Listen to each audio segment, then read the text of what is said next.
O, nagkaan ako, baka matinig ka mo, gawa na ito. Hindi. Naglayas nga yung tinik eh. Hindi naman darating si ano ngayon, i-chismis natin si Tikyo. Uy, gagawin natin yung tikyo. Ano natin, pulutan natin. Wala si Tikyo, si Hornet. Ano ba dapat pangalan ko na sa'yo? Bahala ka kahit ano. Ako si ano, Si Leo's kamusta Vlog. yan eh. Leo's Vlog, sige. Leo's Vlog, Hornet, at saka si Candelario. Tama, di ba? Si Boy ano? Boy Tulog. Si Boy Tulog. Hindi kasi, si Tikyo, wala naman dito eh. Pero huwag niyo sabihin sa kanya. I-chismis ko sa inyo. Pulutan natin. Minsan pumunta yan sa pistahan. Pista. Kainan talaga. Siyempre, bisita siya. Sikat siya dun eh.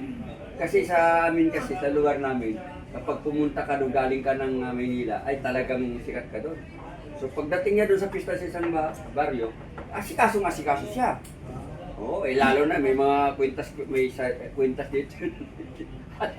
Ang lalaki ng kwintas doon eh. Di ba, Tikyo, sabi nung mga tao doon, ay, Tikyo, sabi nga nun, balita ko, ikay magaling sa mga panlasa ng pagkain.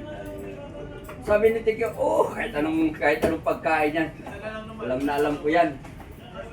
Kumakain ka ng minudo.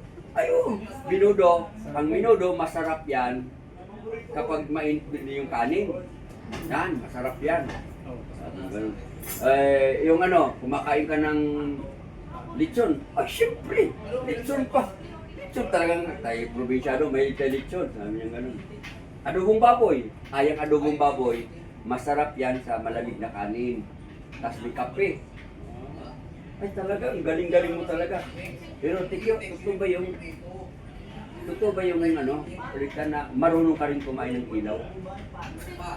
Ilaw? Ba't ulam pinag-usapan natin? Bakit napunta sa ilaw? Kasi sabi nung pinsan mo, si Tabudlo, narinig ka raw niya, Honey, patay mo ng ilaw, kakanin ko na yan. Yamin mo na naman si Tikyo ah. Dali na naman yung ilaw. Dali mo na naman yung ilaw ni Tikyo. Alam, Malupit yung Tikyo. malupit si Tikyo.